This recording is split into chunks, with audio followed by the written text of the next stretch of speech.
இயேசு கிறிஸ்துவின் இனிய நாமத்தில் வாழ்த்துக்கள். மீண்டுமாக தொழிற்கும் வசனம் நிகழ்ச்சிக்கு உங்களை அன்போடு வரவேற்கிறேன். மற்றும் ஒரு செய்தியோடு உங்களை சந்திக்கிறதுல மிக்க மகிழ்ச்சி. இந்த நாளில் நம்முடைய செய்தியின் தலைப்பு என்னன்னு பார்த்தீங்கன்னா, கண் திறக்கப்பட்டவன். கண் திறக்கப்பட்டவன். கண் திறக்கப்பட்டதுன்னா என்ன அப்படின்னு தான் நம்ம பார்க்க போகிறோம். நமக்கு இந்த உலகத்தில் நாம் பார்க்கிற இயற்கையான கண்கள் நமக்கு இருக்குது. நமக்கு எல்லாருக்கும் தெரியும். நம்ம அந்த கண்ணை திறந்து போகும்போது வரும்போது பார்க்குறோம், போகிற வழியை பார்க்குறோம், எது எங்கே இருக்குன்னு நமக்கு தெரியுது. ஆனால் நமக்கு ஆவிக்குரிய கண்கள் கூட இருக்குது. இந்த கண்கள் நம்ம இயற்கையான கண்கள் பார்க்கிறதற்கும் ஆவிக்குரிய கண்களின் பார்வைக்கும் ஒரு தொடர்பு இருக்குது. there is a connection between the natural and the spiritual eyes. Natural eyes சாதாரணமான இயற்கை கண்களுக்கும் ஆவிக்குரிய கண்களுக்கும் ஒரு தொடர்பு இருக்குது. ஏன்னா இயற்கை கண்கள் நம்முடைய நேச்சுரல் ஐஸ் எதை பார்க்குதோ அது நம்முடைய ஆவிக்குரிய பார்வையையும் பாதிக்கிறது. இது நம்ம யோசித்து பார்க்கறதே இல்லை. நம்ம கண்ணில் சும்மா தானே பார்க்குறோம் அப்படின்னு நம்ம நினைக்கிறோம். நம்ம மொபைலில், டிவியில், மற்ற அடிக்கடி எந்த காரியங்களை பார்க்கிறோமோ அந்த காரியங்கள் நம்முடைய ஆவிக்குரிய கண்களையும் பாதிக்குது. தொடர்ந்து எதிர்மறையான செய்திகளையே பார்த்து கொண்டிருப்போமானால் அது நம்முடைய ஆவிக்குரிய பார்வையில நாம் விசுவாசமாய் பார்க்க முடியாமல் பயத்தோடும் சந்தேகத்தோடும் பார்க்க வைக்கும். அது மாதிரி தொடர்ந்து தேவையில்லாத ஒரு எரிச்சலை மூட்டும் காரியங்கள், சண்டை சச்சரவு, இப்படிப்பட்ட காரியங்களே நம்ம கேட்டுக்கொண்டே இருப்போம். ஆனால் நம்முடைய ஆவிக்குரிய பார்வை கண்டிப்பாக தேவன் நமக்கு இருக்கிற பெஸ்ட் என்ன இருக்குதுன்னு பார்க்க கூட முடியாத அளவுக்கு அது போயிடும். இது நம்ம இதை தொடர்ந்து கவனிக்க நமக்கு புரியும். ஏன்னா அந்த ஆவிக்குரிய கண்கள் அப்படிங்கிறத பத்தி வேதம் முழுவதும் பல இடங்களிலே கொடுக்கப்பட்டிருக்கிறது. இந்த கண் திறக்கப்பட்டதுன்றது ஒரு பெரிய ஒரு உண்மை என்பதை நான் கண்டு கொண்டதினாலே, ஆண்டவர் எனக்கு அதுல ஒரு வெளிச்சம் கொடுத்ததுனால நான் உங்களோட பேசுறேன். மார்க் 8ஆம் அதிகாரம் 18ஆம் வசனத்தை நான் வாசிக்கிறேன். உங்களுக்கு கண்கள் இருந்தும் காணாதிருக்கிறீர்களா? காதுகள் இருந்தும் கேளாதிருக்கிறீர்களா? நினைவு கூறாமலும் இருக்கிறீர்களா? இதுல கண்கள் இருந்தும் காணாதிருக்கிறீர்களா அப்படின்னா அவங்களுக்கு பார்வை இல்லை, இயற்கையாக பார்க்கக்கூடிய கண் பார்வை இல்லை அப்படின்னு அர்த்தம் இல்லை. இன்னொரு ஏதோ ஒன்றை குறிக்குது. அப்போ இந்த பார்வை என்பது இயற்கையாக நாம் ஒருவர் பார்ப்பதோ, நம்முடைய வழியை பார்த்து செல்வதோ, ஒரு பொருளை பார்ப்பதோ, அப்படிப்பட்ட பார்வை அல்ல அப்படிங்கிறது புரியுது. கண்கள் இருக்குது, அது பார்க்குது, ஆனா பார்க்கல அப்படின்னு என்ன அர்த்தம்? ஒரு இதை காட்டிலும், இந்த இயற்கையான பார்வையை காட்டிலும் ஒரு மேலான ஒரு பார்வை இருக்குது. ஆவிக்குரிய பார்வை, அந்த பார்வை இல்லையா அப்படின்னு சொல்லி ஆண்டவர் சொல்றாரு. இவ்வளவு இதை ஆவிக்குரிய விதத்திலே பார்ப்பதற்கு உங்களுக்கு கண்கள் இல்லையே, இருக்குது ஆனா இல்லையே, பார்க்க மாட்டேங்கிறீங்களே அப்படின்னு சொல்றாரு. சங்கீதம் 119:18 நான் வாசிக்கிறேன். தாவீது அதை தான் சொல்றாரு. உமது வேதத்தில் உள்ள அதிசயங்களே நான் பார்க்கும்படிக்கு என் கண்களை திறந்துடணும். அப்போ இவ்வளவு நாளும் அவருக்கு கண்ணு மூடி போயிருந்ததா? கண்ணு திறக்காம மூடி போயிருந்தது. அன்னைக்கு இந்த வேதத்தை வாசிக்கும் போது கண்ணு மூடின கண்ணை திறங்க ஆண்டவரேன்னு ஜெபம்ன்றாரா? இல்ல, இதுக்கு இன்னொரு அர்த்தம் இருக்குது. என்னன்னா அந்த வேதத்தில் உள்ள காரியங்களை புரிந்து கொள்ளும் கண்களை எனக்கு தாங்க, அந்த கண்ணை திறங்க, ஆவிக்குரிய விதத்திலே பார்ப்பதற்கு கண்களை திறங்கன்னு சொல்லி ஜெபிக்கிறாரு. அப்போ பழைய ஏற்பாட்டுல உள்ள தாவீதே அப்படி ஜெபித்திருக்கிறாரு. லூக்கா 24ஆம் அதிகாரம் 31ஆம் வசனத்துல ஒரு பகுதி இருக்குது, அதை வாசிக்கிறேன். அப்பொழுது அவருடைய கண்கள் திறக்கப்பட்டு அவரை அறிந்தார்கள். உடனே அவர் அவர்களுக்கு மறைந்து போனார். இந்த பகுதி எந்த இடத்துல வருது? இயேசுவானவர் மரித்து 3ஆம் நாள் உயிரோடு எழும்பிட்டாரு. அந்த சாயங்காலம் சீஷர்கள் 2 பேரு எருசலேமில் இருந்து எம்மாவு அப்படிங்கிற ஒரு கிராமத்துக்கு 2 பேர் போறாங்க. போற வழியில உயிர்த்தெழுந்த இயேசு அவர்களோடு சேர்ந்து நடந்து வருகிறார். சேர்ந்து நடந்து கூட பேசிக்கிட்டே நடந்து வர்றாரு. இவங்களுக்கு சில காரியங்களை எடுத்து காட்டுறாரு. இயேசுவானவர், அதாவது கிறிஸ்து மரிக்கணும், உயிரோடு எழுமணும்னு வேதத்துல போட்ட எல்லா காரியங்களும் பேசிட்டு வர்றாரு. ஆனா இவங்களுக்கு தெரியல. ஆனா அவங்க வீட்டுக்குள்ள அவரை கூப்பிடுறாங்க. வீட்டுக்குள்ள அவங்க வந்த உடனே அவங்க சாப்பிடும்போது இயேசுவானவர் அந்த அப்பத்தை எடுத்து ஆசீர்வதிச்சாரு. அந்த டைம்ல அப்பொழுது அவர்கள் கண்கள் திறக்கப்பட்டு. அப்போ இவ்வளவு நேரம் கண்ணு மூடி இருந்ததா? இல்ல, ஆவிக்குரிய கண்கள் பார்க்க கூடாதபடிக்கு மங்களா இருக்குது, மூடி போயிருக்குது. இந்த ஆவிக்குரிய கண்கள் அப்பொழுதுதான் திறக்கப்படுது. திறக்கப்பட்ட உடனே இவர் யாருன்றது இந்த வெளிச்சம் வருது. ஐயோ இவ்வளவு நேரம் நம்மளோட நடந்து வந்தவர், அவரை பார்த்துட்டு தானே வர்றோம், அவர் சொன்னதை கேட்டுட்டு தானே வர்றோம், ஆனா நமக்கு சரியா தெரியல, இப்பதான் கண்ணு திறக்குது அப்படின்னா அந்த அந்த ஆவிக்குரிய விதத்துல இவர் யார் என்பதை அவங்க கண்டுக்கிட்டாங்க. உடனே ஆண்டவர் அவருடைய கண்களுக்கு மறைந்து போனார். இப்போ இதுல கண் திறக்கப்பட்டது என்றால் என்ன கண்ணு திறக்கப்படுது? ஆவிக்குரிய கண்கள் திறக்கப்படுது. இன்னும் ஒரு பகுதியை வாசிக்கலாம். மத்தேயு 13ஆம் அதிகாரம் 15ஆம் வசனம். இந்த ஜனங்கள் கண்களினால் காணாமலும் காதுகளினால் கேளாமலும் இருதயத்தினால் உணர்ந்து மனம் திரும்பாமலும் நான் அவர்களை ஆரோக்கியமாக்காமலும் இருக்கும்படியாக அவர்கள் இதயம் கொழுத்திருக்கின்றது, காதால் மந்தமாய் கேட்டு தங்கள் கண்களை மூடிக்கொண்டார்கள் என்பதே. இதுல இயேசுவானவர் தம்மை பின்தொடர்ந்து வர்ற மக்களை பார்த்து சொல்றாரு, இந்த ஜனங்கள் கண்களினால் காணாமலும், அப்போ கண்ணு தெரியாமலும் அவர் பின்னாடி வர்றாங்க. எல்லாருக்கும் நல்ல கண்ணு தெரியுது. இப்ப இதுல அவர் சொல்லுகிற காரியம் என்னன்னா, இவர் சொல்லுவதை புரிந்து கொள்ளக்கூடிய ஆவிக்குரிய கண்கள் அவர்களுக்கு திறக்கப்படல, பார்க்க முடியல அவங்களுக்கு. அடுத்தது காதுகளினால் கேளாமலும் இந்த ஆவிக்குரிய விதத்துல சரியா கேட்கல, அதை புரிந்து கொள்ளல. இருதயத்தில் உணர்ந்து மனம் திரும்பாமலும், இப்போ கண்ணை நம்ம ஆவிக்குரிய விதத்துல தெளிவாக பார்த்தால் தான் இருதயத்துல உணர்வு வரும். உணர்வு வரும்போதுதான் மனம் திரும்புதல் வரும். மனம் திரும்பும் போதுதான் நான் அவர்களை ஆரோக்கியமாக்காமலும் இருக்கும்படியாக இருக்குது. அந்த இருதயத்திலே ஒரு மாற்றம் வரும்போதுதான் தேவன் அவர்களை ஆரோக்கியமாக்க முடியும்னு இதுல பாக்குறோம். அப்போ கண் திறக்கப்படுவது மிக அவசியம்.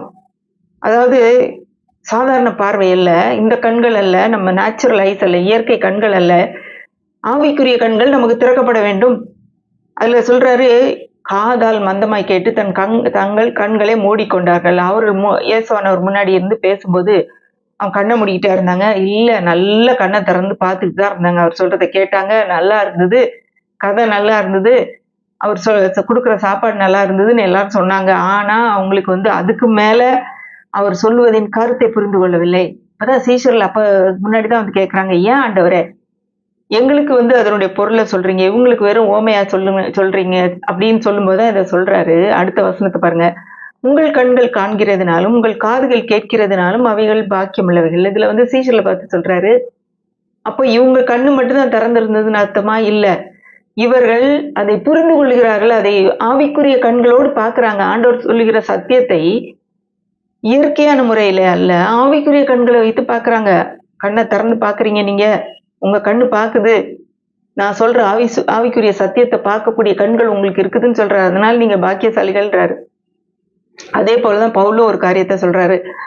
அப்போஸ்தலர் 28, 26, 27 இதே போலதான் காதார கேட்டும் உணராதிருப்பீர்கள், கண்ணார கண்டும் பாராதிருப்பீர்கள். இவர்கள் கண்களினால் காணாமலும் காதுகளினால் கேளாமலும் இருதயத்தினால் உணர்ந்து குணப்படாமலும் நான் இவர்களை ஆரோக்கியமாக்காமலும் இருக்கும்படியாக இந்த ஜனத்தின் இருதயம் கொழுத்திருக்கிறது, காதால் மந்தமாய் கேட்டு தங்கள் கண்களை மூடிக்கொண்டார்கள் என்று இந்த ஜனத்தினிடத்தில் போய் சொல்லு என்பதை பரிசுத்த ஆவி ஏசாயா தீர்க்கதரிசியை கொண்டு நம்முடைய பிதாக்களுடனே நன்றாய் சொல்லி இருக்கிறார். இப்போ பவுலும் இயேசுவும் ஏசாயா தீர்க்கதரிசியுடைய தீர்க்க தரிசனத்தை எடுத்து சொல்றாங்க. இவங்க சொல்லும்போது கண்கள் இருந்து பார்க்கல, கண்ணை மூடிக்கிட்டாங்க அப்படின்னு சொல்றாரு. அப்போ நம்முடைய இயற்கையான கண்களை குறித்து அவர் பேசல, ஆவிக்குரிய கண்களை, ஆவிக்குரிய உலகத்தில் பார்க்கக்கூடிய கண்களை அவங்க யூஸ் பண்ணல. அது தெரியும், அதை வேணும்ட்டு அவங்க அதை இக்னோர் பண்ணிட்டாங்க. அது அவங்களுக்கு தேவையில்லைன்னு சொல்லி அதை புறக்கணிச்சுட்டாங்க.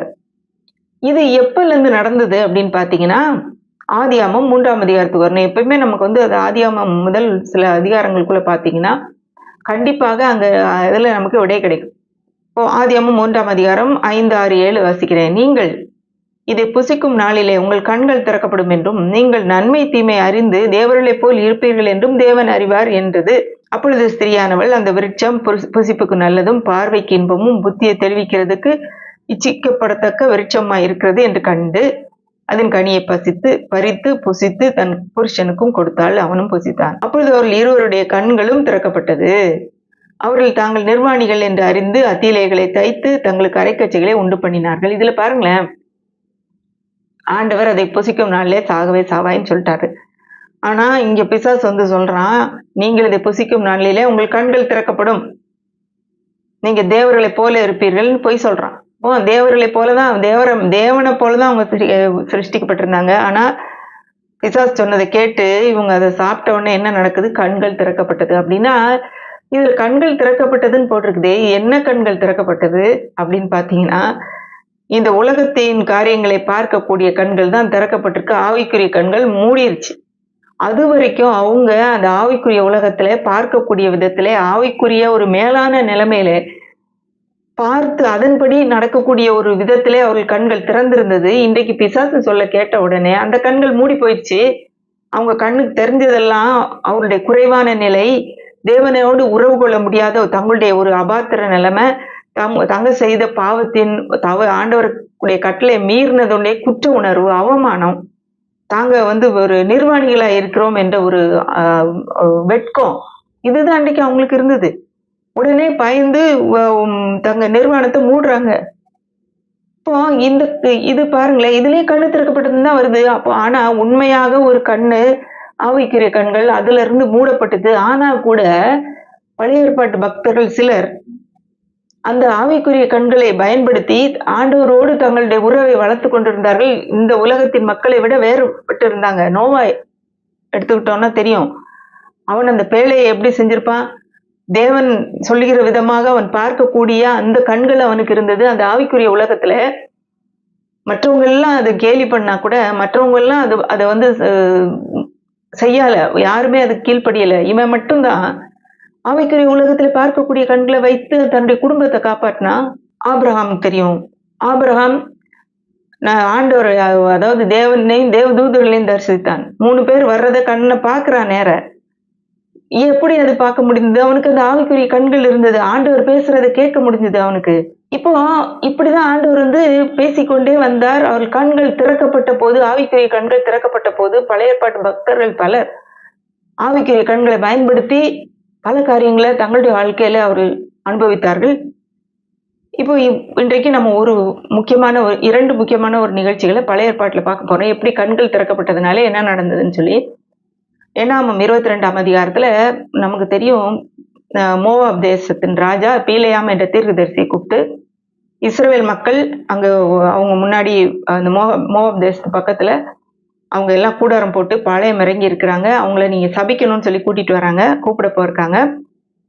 அப்போ ஆண்டவர் முதல் தடவை அவங்க கூப்பிடும்போது பிலேயாம் ஆண்டவர்கிட்ட கேட்கிறான், நீ போகக்கூடாது, என்னுடைய பிள்ளைகளை சபிக்க கூடாதுன்னு ஆண்டவர் சொல்லிடுறாரு. திரும்ப 2வது தரையும் ஆட்களை அனுப்புறான், உனக்கு இன்னும் நிறைய உனக்கு தர்றேன் அப்படின்னு சொன்னோடனே ஆண்டவர்கிட்ட திரும்ப போய் நிற்கும் போது, நீ போ, ஆனா நான் சொல்றது மட்டும் தான் சொல்லணும் அப்படின்னு சொல்லி விட்டுறாரு. வாசிக்கிறேன், என்னாமம் 22, 21, 22 வாசிக்கிறேன். பீலேயாம் காலையிலே எழுந்து தன் கழுதையின் மேல் சேணம் கட்டி மோவாபின் பிரபுக்களோட கூட போனான்.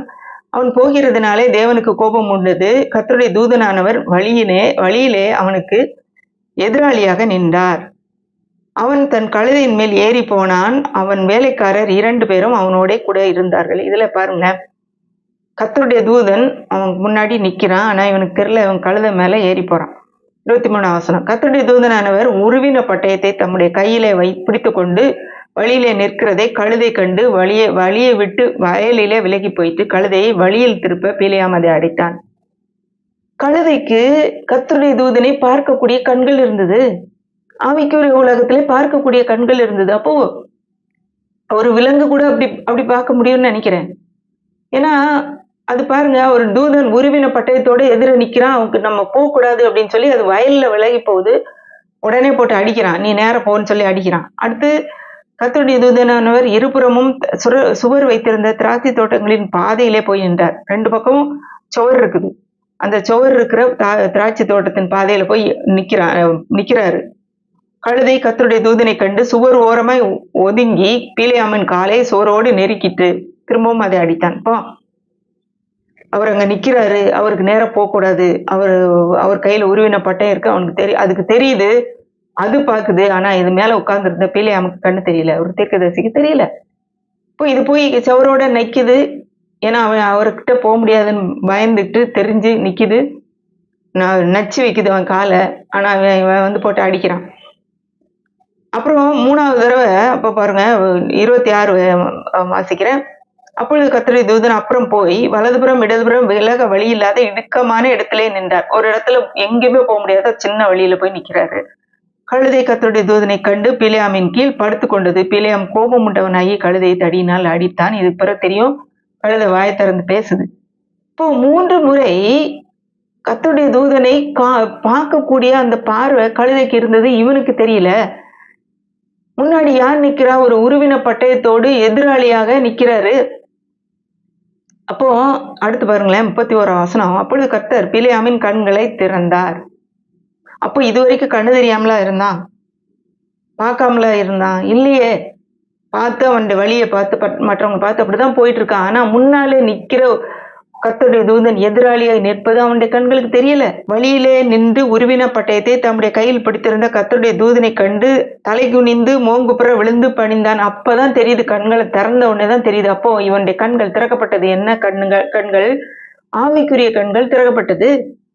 ஆனா கழுதைக்கு ஏற்கனவே நமக்கு தெரியுது. அப்போ விலங்குகள் கூட அந்த ஆவிக்குரிய உலகத்துல என்ன நடக்குதுன்னு பாக்குறதுக்கு அதுங்களுக்கு கூட அந்த கண்கள் இருக்குது. நம்ம இந்த விழுந்து போன உலகத்துல இருக்கிறதுனாலே நம்முடைய பார்வையெல்லாம் இந்த இயற்கையான காரியங்களை மட்டும்தான் நம்ம பார்த்துக்கிட்டே இருக்கிறோம். ஆவிக்குரிய காரியங்களை பார்ப்பதற்கு நம்ம கண்கள் திறக்கப்படுறதே இல்லை.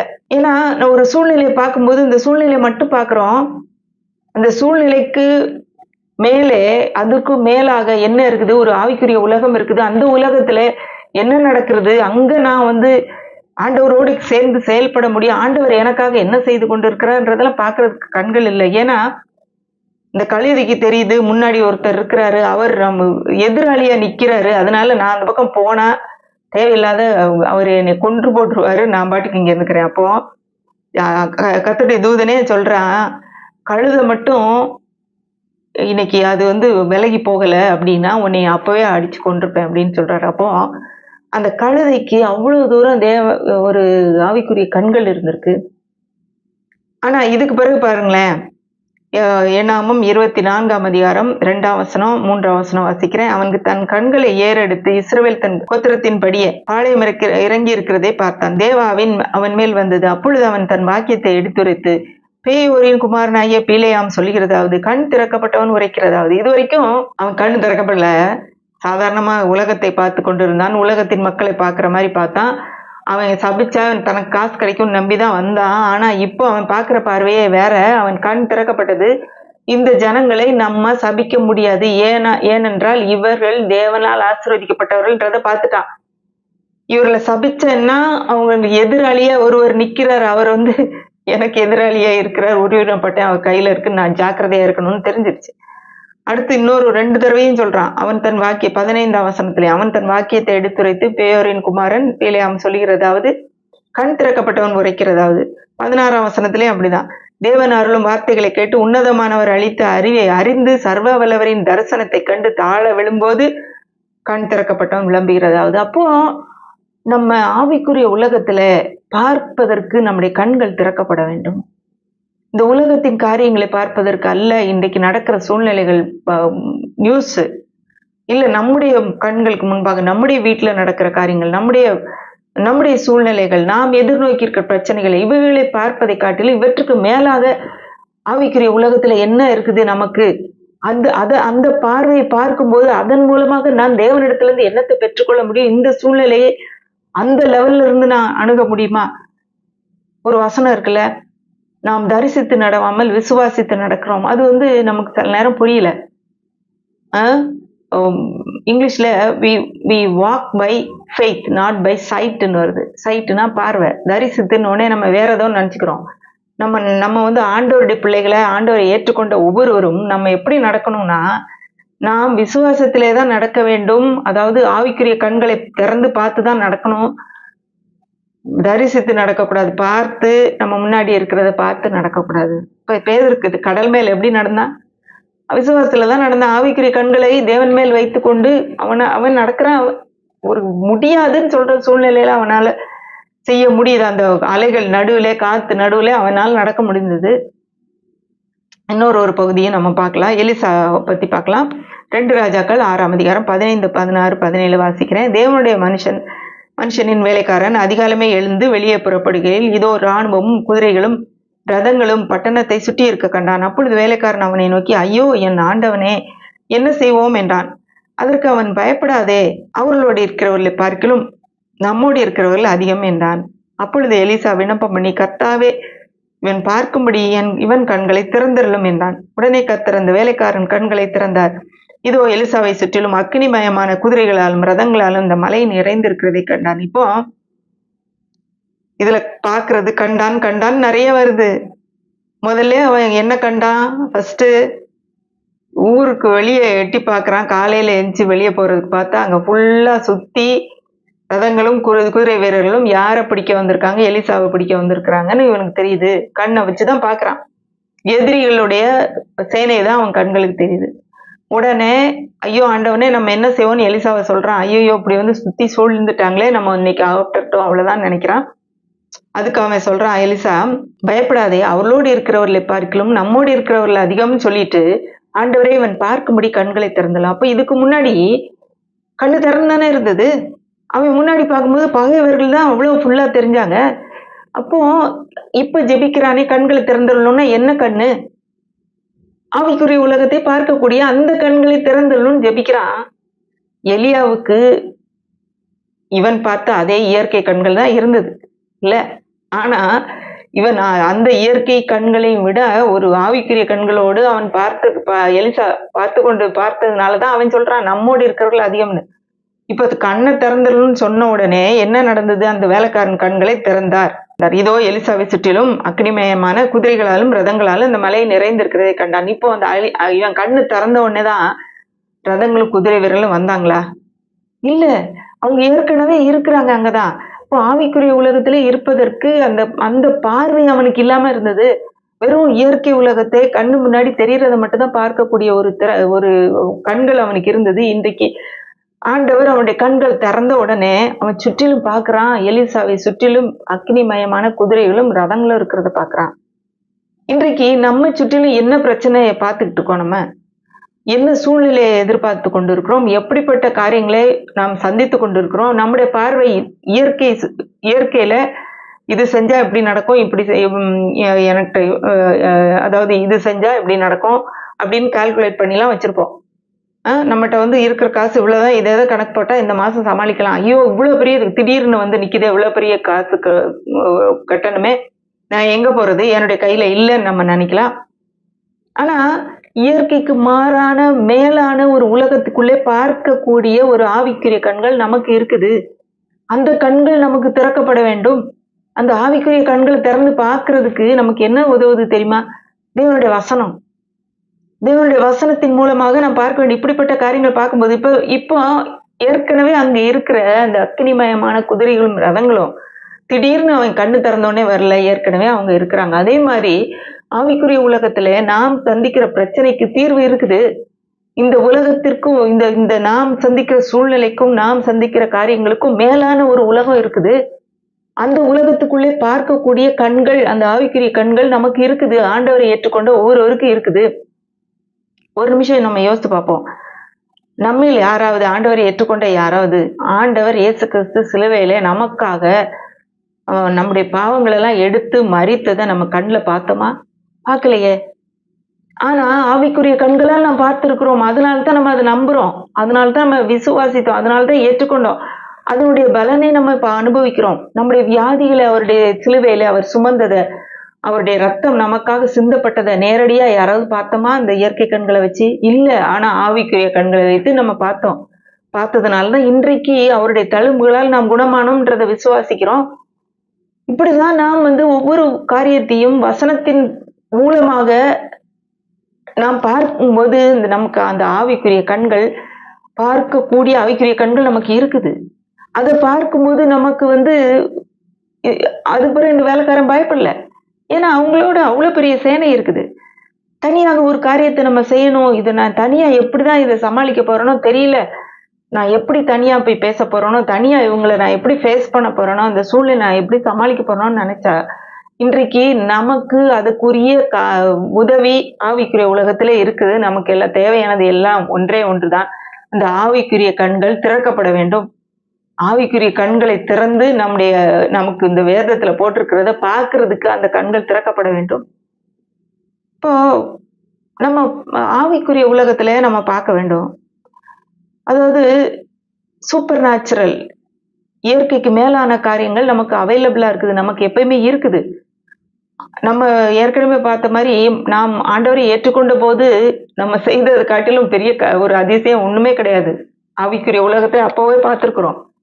அதே அப்படிதான் நம்ம ஆண்டவரை ஏற்றுக்கொண்டு இருக்கிறோம். இன்னும் சில வசனங்களை வாசிக்கலாம். ஏசாயா 40ஆம் அதிகாரம் 26ஆம் வசனம். உங்கள் கண்களை ஏறெடுத்து பாருங்கள், அவைகளை சிருஷ்டித்தவர் யார்?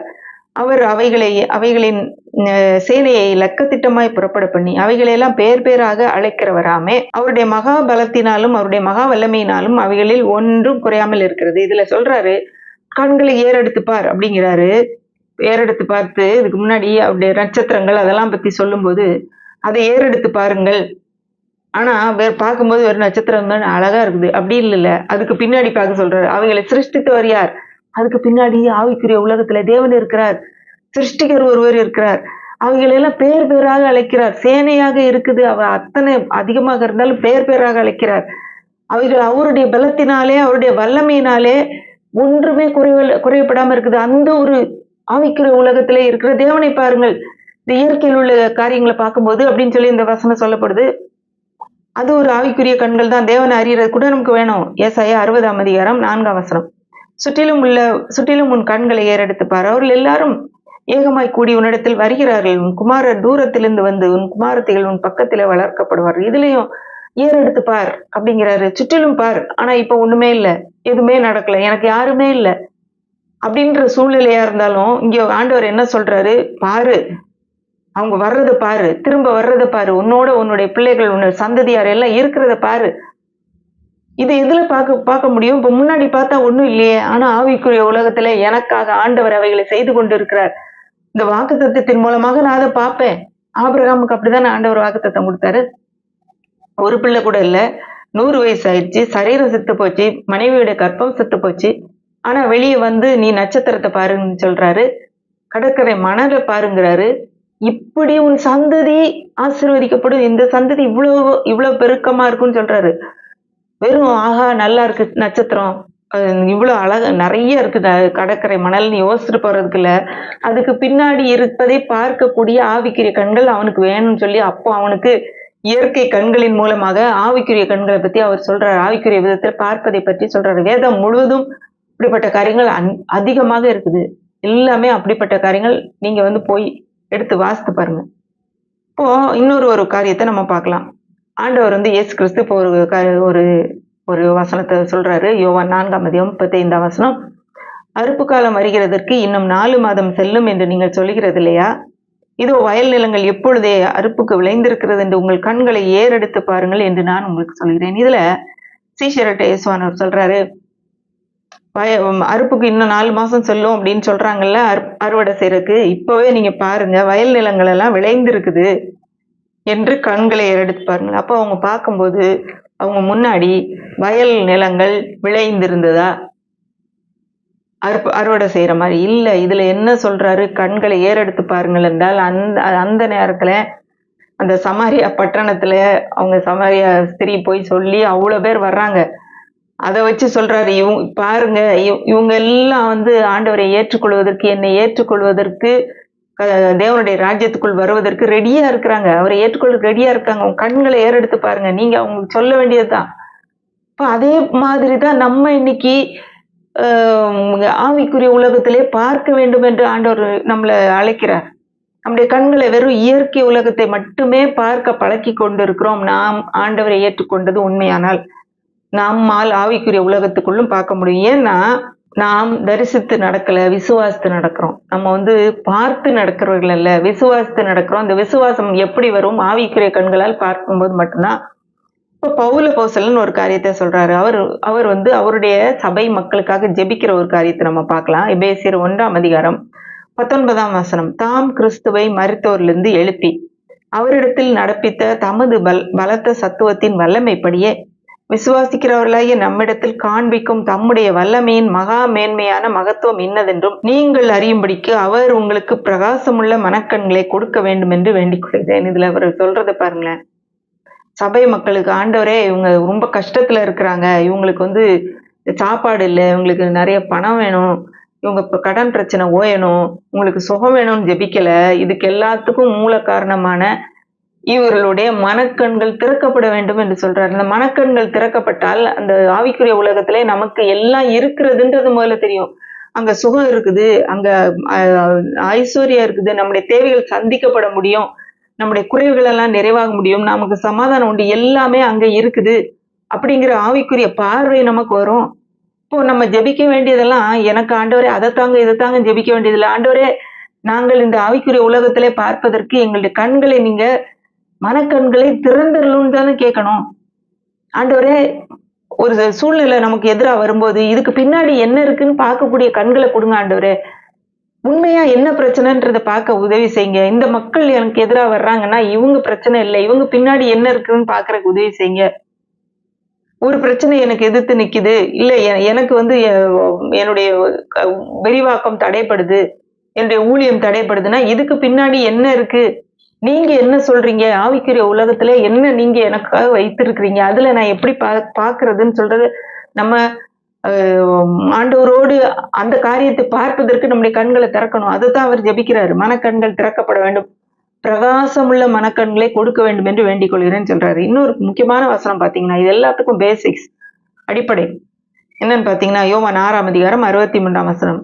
ஆவியே உயிர்ப்பிக்கிறது, மாம்சமானது ஒன்றுக்கும் உதவாது, நான் உங்களுக்கு சொல்கிற வசனங்கள் ஆவியாயும் ஜீவனுமாய் இருக்கிறது. அப்போ இந்த ஆவிக்குரிய உலகத்துல நாம் பார்ப்பதற்கு நமக்கு உதவி செய்யறது என்னன்னு தெரியுமா? தேவனுடைய வசனங்கள். இதுல போட்டிருக்கு, வசனங்கள், அவருடைய வசனங்கள் ஆவியாயும் ஜீவனுமாய் இருக்குதான்.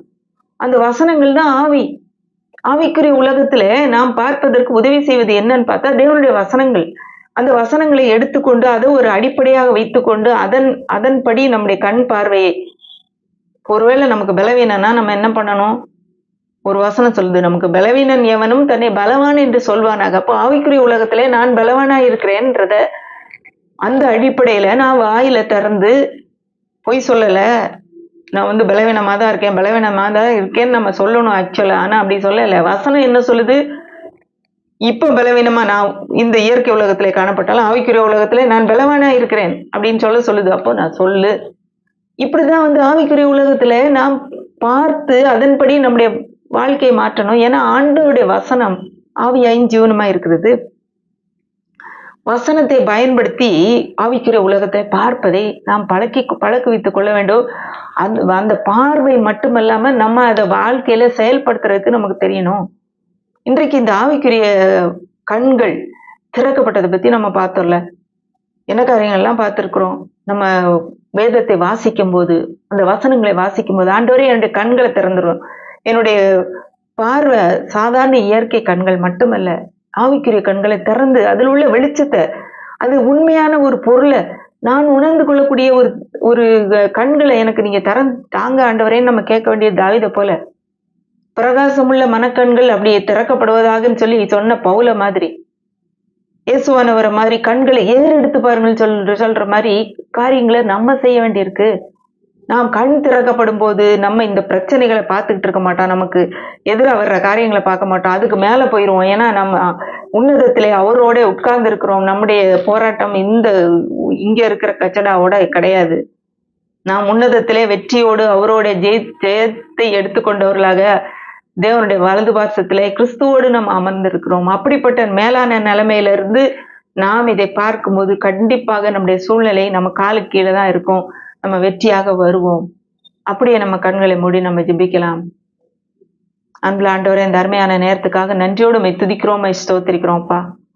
ஆண்டவரே, எங்களுடைய கண்கள் திறக்கப்பட வேண்டும் என்பதை நாங்கள் இன்னைக்கு கற்றுக்கொண்டோம்ப்பா. ஆண்டவரே, எங்களுடைய இயற்கை கண்கள் அல்ல, ஆவிக்குரிய கண்கள் திறக்கப்பட வேண்டும் என்று நீர் எங்களுக்கு காட்டினதற்காக ஸ்தோத்திரம் அப்பா. ஆண்டவரே, ஒவ்வொரு நாளும் ஆண்டவரே எங்களுடைய சூழ்நிலைகளிலே நாங்கள் வேதத்தை வாசிக்கும் போது ஆண்டவரே அந்த தெளிந்த கண்களை கத்தாவே, பிரகாசமுள்ள மனக்கண்களை எங்களுக்கு தாங்க. இயேசுவை உயிரோடு எழுப்பின அதே வல்லமை எங்களுக்கு இருக்குதுன்ற அதை பார்க்கக்கூடிய கண்களை நீர் எங்களுக்கு தெளிவாக தரும்படி ஜெபிக்கிறோம் சுவாமி. ஆண்டவரே, இந்த உலகத்தின் கண்களை கொண்டு கத்தாவே தேவையில்லாத காரியங்களை பார்த்து ஆண்டவரே எங்களுடைய ஆவிக்குரிய பார்வையை நாங்கள் மட்டுப்படுத்தி விடாதபடி ஆண்டவரே எங்களுடைய சூழ்நிலைகள் எல்லா சூழ்நிலையிலும் உம்முடைய வசனங்களை பார்த்து அந்த வசனத்தின் மூலமாக ஆண்டவரே ஆவிக்குரிய உலகத்துல எங்களுக்கு என்னெல்லாம் இருக்குதோ அதை நாங்க பெற்றுக்கொள்ள நீர் எங்களுக்கு உதவி செய்யுங்க. நாங்க ஒவ்வொரு நாளும் ஆண்டவரே பார்த்து நடக்கிறவர்கள் அல்ல, ஆண்டவரே விசுவாசத்தை நடக்கிறவர்கள், விசுவாச கண்களால் ஆவிக்குரிய கண்களினால் கண்கள் திறக்கப்பட்டவர்களாய் நடக்கிறவர்கள் என்பதை கர்த்தாவே நாங்க உணர்ந்து நடக்க நீங்க எங்களுக்கு உதவி செய்யும்படி ஜெபிக்கிறோம்.